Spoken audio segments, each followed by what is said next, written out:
my actions are based upon that, right?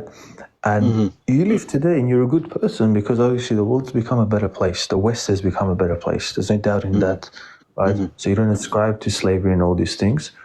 But if you lived back then, you most likely would have.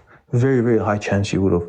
There weren't many people that stood out in that society and stood up and said no to slavery, right? Abraham Lincoln was the first major figure to do it, and he's coined as one of the greatest founding fathers of the United States. And did you know that he owned slaves? Yeah, he owned slaves himself. Yes, exactly. Thomas Jefferson. All of them. We're talking about that. Are we talking about Thomas Jefferson especially? Abraham Lincoln he was talking about, but yes, Thomas Jefferson especially. Thomas Jefferson was famous for having the Quran on him all the time, actually. I've heard of that. Yeah, so there's actually speculation that he might have been a Muslim, but was hiding it. But I mean, Allahu Alam, that's just he was Freemason. He was Freemason. He was Freemason? So, if you guys don't know about the Freemasons, they do have Quran and everything like this, but they don't follow Islam. I'm a bit familiar with the Freemasons. So the U.S. Supreme Court Justice on their building, they have the Prophet Muhammad sallallahu alaihi wasallam was the greatest lawgiver ever. Yeah. So the Freemasons, they use this as their one of their guides. Wow. Okay. By the way, Jay, you guys mentioned feminism. You know the founder of feminism. What's her name? Her name was Mary Wall. I forgot her last, Wall something. I don't remember. She has a long, weird last name, but Mary something, right? Wall something. I forgot. But when you actually look into the history of first wave feminism, because there were multiple waves of feminism. Yes. We're like in the fourth wave right now, or something like that. Yeah, fourth wave. Yeah, first wave was mainly just about women, basic rights, like voting and working. And it was for white women specifically. And it was only for white women. Yeah, but that's not even the point I'm trying to make. Actually, if you read her works, right, the writings of this lady, right, Mary, or whatever her last name is, and she wrote a book, her first book when she first started this movement, and you read a lot of the writings of feminists during that time, you actually see that this lady that started the first wave feminism, there's a lot of speculation, it's debated that she was highly influenced by her husband. And her husband was actually into politics. He was a journalist, a writer, and he was into politics as well, heavily involved in politics. And so what the speculations are, and I believe this personally, that they wanted, they allowed this movement to grow on purpose. They aided it.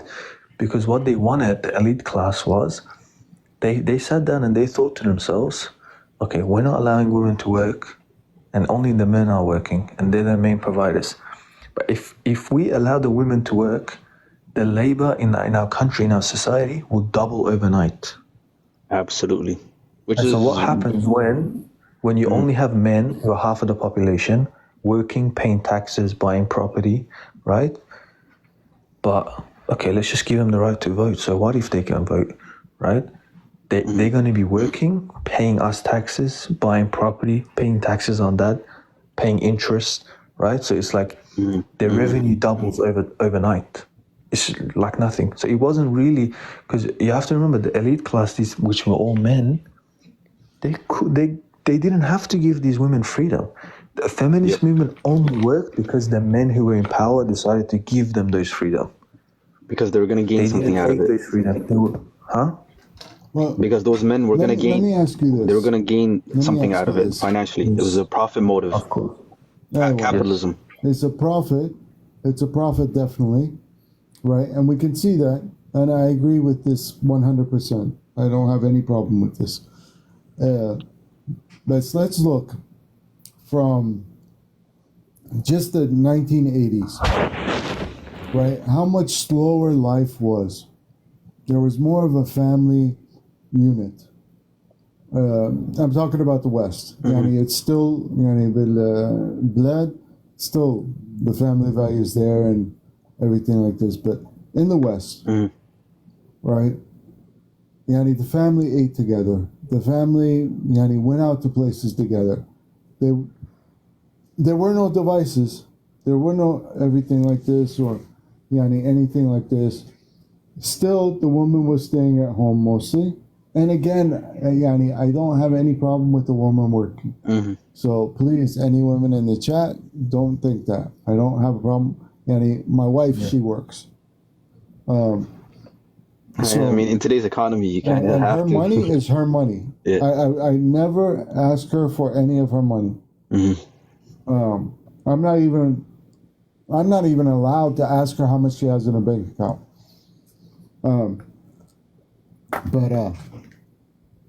So, again, going from the 1980s till now, right? Now, how much are the kids left alone at home? They have their devices. They have, different things like this that are basically babysitters for the kids. They're watching things like TikTok, but not the right TikTok stuff. They're, watching things, through different forms of social media. Full of fitna. And this has become their babysitter. Why? Because there's nobody at home to do this until at least 6-7 o'clock at the minimum. By then, the parents come home and they're too tired to cook. Yeah. Too tired to spend time with the kids, to help them with their homework, and different things like this. So pretty much it's the state that raises your child. What happens? They do microwave dinners. They do different things like this. This is the kids' life. They throw them hot dogs, macaroni and cheese, microwave dinners, pizzas, different things like this. It's become the norm. And then on top of that, they don't eat dinner together. You have one eating dinner at this time, the other eating dinner at that time, then the parents eating dinner at another time. Nobody's eating dinner together. So there's no true family unit. There's no time for when the parent comes home to play with the children. No time to help them with their homework. It's just, this is what's going on. And everything moves so fast. The day passes by like in the blink of an eye. You go to work, you come home, it's dark. The day's over. Ahmed, what would be a solution that you think would work for that? Okay, a solution that I think for that is, wallahi, that the woman stays home, takes care of the family, so the kids have somebody there with them who can sit and read with them Quran and make sure they know how to pray growing up and making dinner and everything like this. Okay, and I'm not saying that that's her own job, because Rasul alayhi salam, what he used to do, even with all of his daily activities, he would come home and straighten up around the house and do things like this, right? So we have to use that as an example for us, that sometimes we come home, we cook dinner, or we do this, or on the weekend we make lunch, we make dinner, breakfast, to give our wife a break. What would be the solution for Do you think kids should be going to school the amount of time they go to school? They go to school way too long in the West. So they go to school 8 hours. 8 hours. So from 9 a.m. they're getting out 4 p.m. So I mean, it's like they have a job. Yani, Anna, What? when I went to school in Syria, I went to DCS. Went to school at 9 o'clock. Got out at 2 o'clock. Graduated in the 10th grade. I didn't graduate there. I'm just saying graduation was 10th grade, not 12th grade. And then that's when you start uni. Yani, so, well, and uni 2 years. Yani, it's not no 4 years. Or you want to go to medical school, it's another 7 years on top of the 4 years. Yeah. Yani, this is crazy. And yani, the cost of school is much, much, much lower. Well, it's a business here, just like medical. Oh, you mean post-secondary for university and college? Yeah. For many of these issues, I absolutely agree with you. I'm anti-capitalist. So, for example, if the wife, and I agree with you, she should be home, taking care of the children and raising her more, but there has to be a financial balance. Like, for example, if men get paid more to be able, and the way they were able to raise a family with one income back in the 50s and 60s, if it was economically feasible today, 100%. But once you take the woman out of the workforce, whether it's to take care of the children, well, mostly that's the reason, automatically there's a source of income that's cut. Unless the government comes in and subsidizes and gives, and they do. There are many, many benefits, government benefits out there in especially Scandinavian countries. They have social safety nets for new parents. They have, maternal, paternal leave. Some of them, I have relatives that live in Canada that work for the government, and the women get like, I think, a year or two paternal leave, and no questions asked. Come on. Sorry? In Luxembourg, same thing. Yes. I think it's 2 years. Yes, and I love things like those because it incentivizes the woman to prioritize their family and pretty much become the housewife that's ideal. But in a free for all market economic system like America, which is to me just it's unfathomable at times for people that can't afford these kind of lifestyles, who are now forced to bring their children to daycare as early as 3 or 4 years old because they have double shifts at this place and then this other place, or grandmother has to come into the equation, which is that part is a good thing, I guess. Maybe grandma can, if they have that luxury. It is there are solutions, but because of the economic state, and I believe the capitalistic profit motive is the reason, it is hard to tell women to just not be in the workforce and Well, you know. but again, it goes back to this. In Islam, we cannot ask our wives for money. 2024. We can't. It's hard though, because, and yes, from an Islamic perspective, that is the rule. But I always tell my friends, if you encourage your wife once you get married to not to focus on being a home wife and all that, you're sacrificing a lot of financial opportunity, and you yourself are gonna have to go through hardships. So maybe take a couple of years, you two work out something and create a financial plan where you can survive in 2024.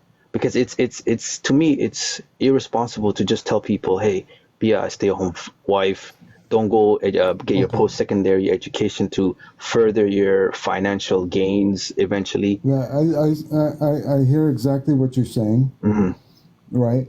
I feel like it's But a handicap. in Islam, well, in Islam, what we say is if we're living somewhere where it's bad for us or hard for us, we're to move, right? Opportunity's not And there. Allah will make it easier for us, right? For example, like in Florida, cost of living is high. But if I go to North Carolina, for example, cost of living is half of what it is in Florida. If I go to Texas, more than half of what cost of living is here. But if I move to Masr, Egypt, or something like this, cost of living way better. And what A210 was saying earlier is if you go move to a Middle Eastern country, for example, like Egypt, where cost of living is very low, yani for $20 you get yani enough groceries for yani 2 weeks. And then yani all these things. And then you get a job from the United States working from home, whether it's customer service, answering the phone, making $18 an hour, or and I'm a web developer, right? So, and I can get a job anywhere in the world. I can live anywhere in the world and get a job from America and be fine. So, but anybody can get a job with customer service or, tech support because they'll train you. For example, and I don't know if you live in the States now, but, the biggest cable company in the United States is Spectrum. You can get a job with Spectrum starting at $20 an hour for tech support, and they'll train you. They will train you 100%. You can get a job with AT&T or T-Mobile or Sprint or whatever it is, and they'll train you. Okay, that actually makes a lot of sense for me. What would you say to a woman that's career driven? She wants it. Like, forget what we talked about right now, but she genuinely wants to not just make money, but she wants to get that promotion next and keep going to school and get her maybe master's degree and whatnot. Would you encourage that? Well, I would encourage her for education, but as far as For financial gain. work goes, and I would, if we have children, right? I would, I would give nasiha for her to stay home and take care of the family till the children are a little bit older. So the children, when they have grown and they've been taught between right and wrong, and of course at nighttime when I come home, I take the children to the masjid with me, the boys, the girls, and everything like that, so they get used to the masjid at a young age, and then they know between right and wrong, and they've learned. And once they're older, and then I go to work. Like I said, my wife works. My children now, I have 19, 17, 16, and 10. So the 16-year-old is a girl and the 10-year-old is a girl. So the 16-year-old takes care of the 10-year-old. When I'm doing work or my wife's at work or whatever, she takes care of her. She takes care of when they're home together, and we might not be there. It was the same for me. She cooks. My older sister used to be like that. Yeah, I know what you're talking about. Yeah, she cooks and everything like that. So I mean, because she was taught that this is what Allah subhanahu wa ta'ala says in the Quran, that the men are maintainers and protectors of the women, and the women are the guardians of the family. Yani, meaning they're supposed to take care of the family. So, yani, this is the thing. So now I say, you know, I know you said that, you know, because of the liberties of, you know, the West and everything like this is why you left Islam, right? But now, from the discussion that we had between crime rate, between, you know, financials, Sorry, between... can you repeat that? The last 10 Yeah, seconds? yeah. I got interrupted. Sure. So, yani, I know what you said about, you know, why you left Islam, yani, because of the liberalism in the countries in the West versus Islam, you know, and then we spoke about the crime rate, we spoke about the family values, we spoke about, yani, all these different topics within this, right? Now in Islam, you know, yeah, it may seem a little bit more strict, but Allah subhanahu wa ta'ala, He knew exactly what our roles, how we are supposed to live. Yani, There's Islam, purpose. we don't believe is a religion. Islam, Way of life. we believe is a way of life. Yes, exactly. The Quran teaches us how to live, and the Quran is Allah's word, word for word. Okay, it teaches us inheritance. It teaches us women's rights. It teaches us, you know, who we can marry, who we can't marry, what we can or cannot eat. Absolutely. Yani, it teaches us, you know, how to be clean, how to, you know, it teaches us all this. And then we have the Sunnah, right, which is also divinely inspired on our different actions. Like we take from Bukhari, or Ibn Kathir, or Muslim, yani, we take from all the madhabs, yani Hanafi, Maliki, Shafi, and Hanbali. Yani, we take from all the madhabs, yani, and we take from all the great, yani, scholars that have come, yani, after the companions, the Sahaba radiallahu anhu. You know, so. If I may ask, which school of thought do you subscribe to? Okay, so I wouldn't say I subscribe to it, but I align mostly with Hanbali. Okay. But I take from all the madhabs. And I'm Salafi. And what Salafi is yani, we follow yani Rasul alayhi salam first. Yeah, of course. I'm familiar. Radiallahu anhum, aywa. Tabi'in. Yes. Yeah, Yeah, I have at least when I was Muslim, I had Shafi'i upbringing, and aywa. yeah, my parents were Shafi'i. Aywa. Yani, it's no problem. Yani, you can align mostly with one school, but yani, we should take from all the madhabs. The consensus, yes. All of them were great scholars, and yani, these schools of thought are great. But yani, for example, I think it's okay. I'm not going to say the exact school of thought, who it is, but one of the schools of thought says that eating things like shrimp and lobster is haram. We shouldn't do it because they're scavengers in the sea.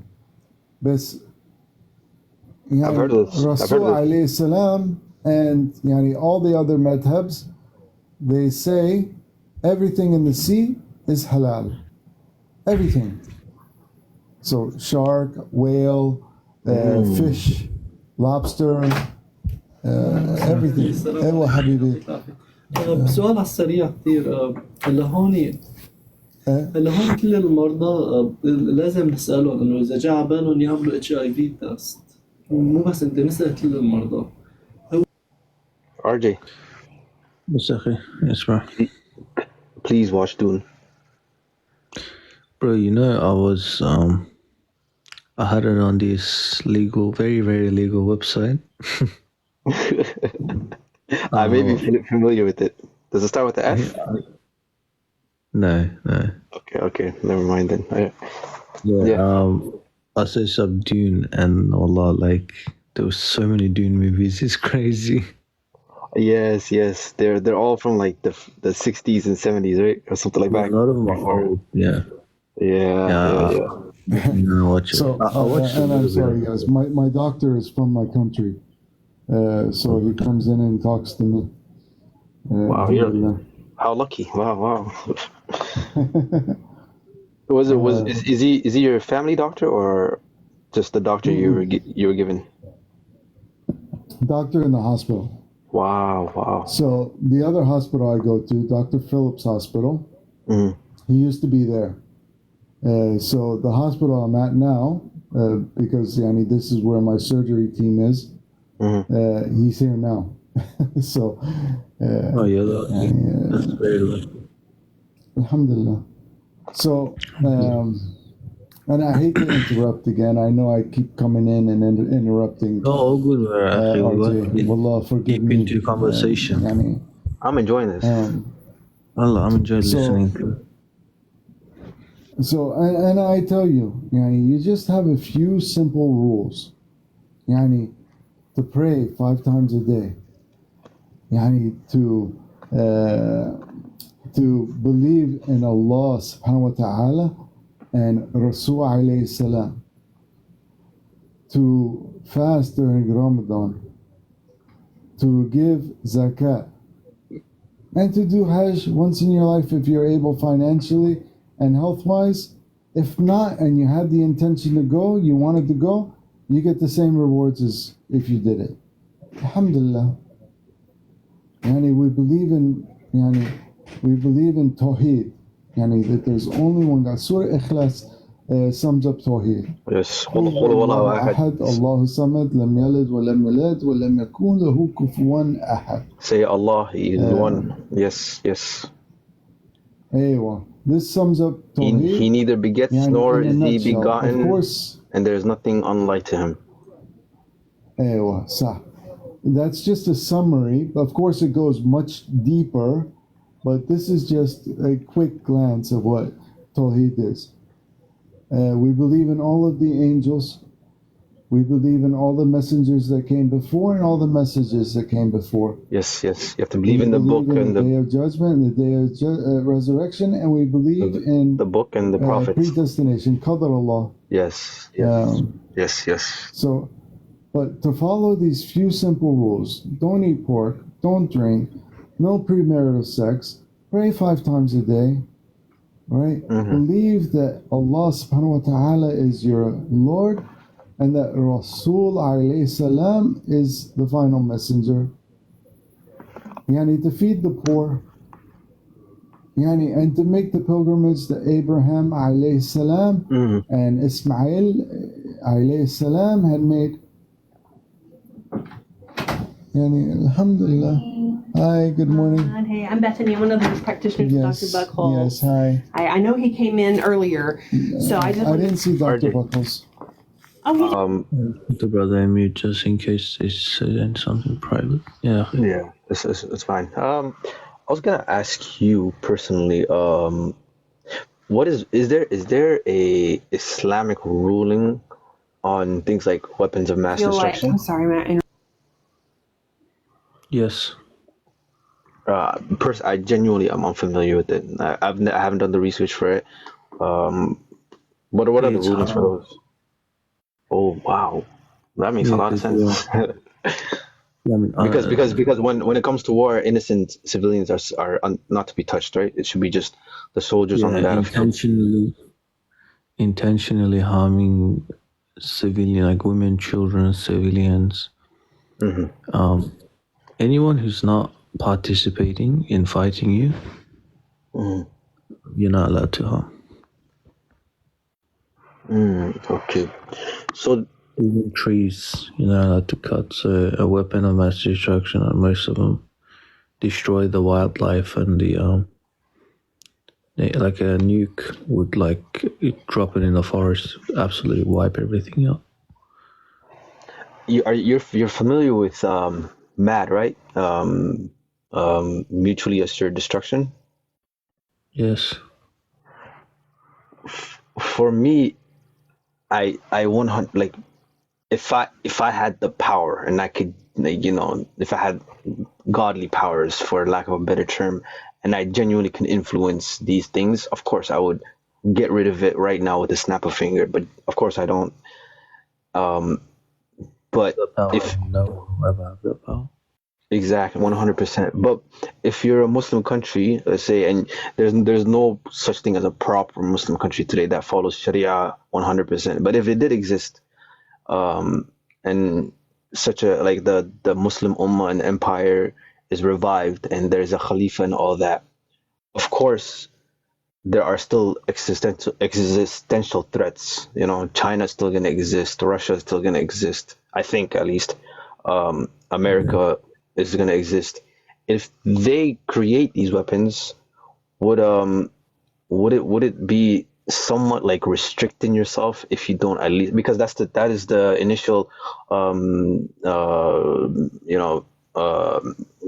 belief and thinking behind mutually assured destruction. If you launch those nuclear codes, put in those nuclear codes, and you launch those missiles towards me, the minute they are in the air and coming towards me, I've already launched mine, because I can clearly see you've done it, and the world goes kaput. But there's no benefit in you hitting them. Okay, this is like saying, during the time of the Prophet Muhammad sallallahu alaihi wasallam, for example, the Jews, right? They broke a treaty, or they broke a treaty with the Muslims, and they went in and they had a treaty and they broke it, and then they had a night raid against the Muslims, and they unalived a lot of people, including innocent people. And so imagine if the Prophet said, all right, now we're going to go unalive their innocent people. That's the logic essentially behind it. There's no benefit in it. If they drop a nuke on you and you drop a nuke on them, you're not benefiting from dropping a nuke on them. How are you benefiting from that? You're getting destroyed anyways. How are you getting any benefit from destroying their civilian population?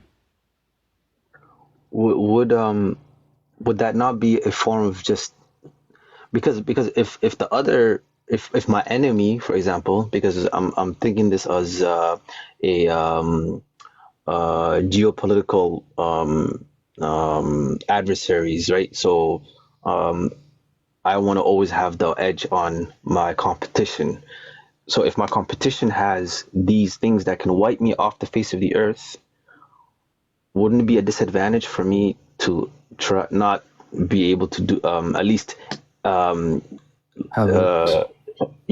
a deterrent, just as a deterrent to say, hey, if you do this to me. The consensus on having it as a deterrent is. I do know for sure that having it and using it is haram. Oh, it's very tough for me because I'm against it, of course, but it's just, if your society is to continue existing, something like this, I feel like, and it's complicated. I don't know. If I just purely from a logical and moral perspective, not including emotions, if I have your loved one at gunpoint and you have my loved one at gunpoint, and this is a deterrent to prevent each other from fighting, getting in a fight with each other, right? Let's just say. And you pull the trigger on my loved one. Logically and morally, would it make sense for me to pull the trigger on your loved one? No, I don't think an innocent life is ever justifiable. That's what it argues for. Like, I nuke you, and I just wipe out your civilian population.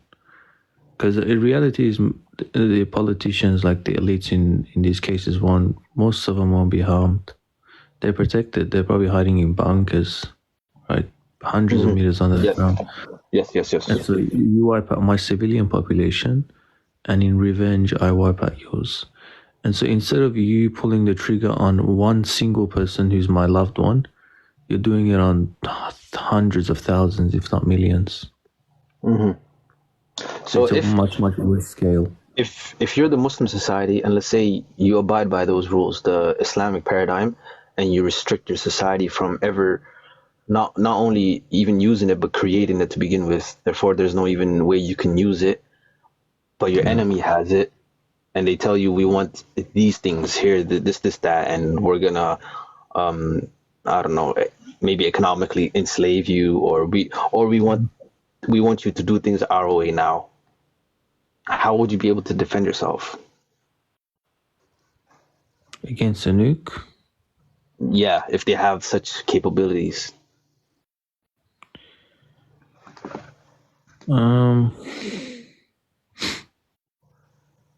You can't. Not that I know of.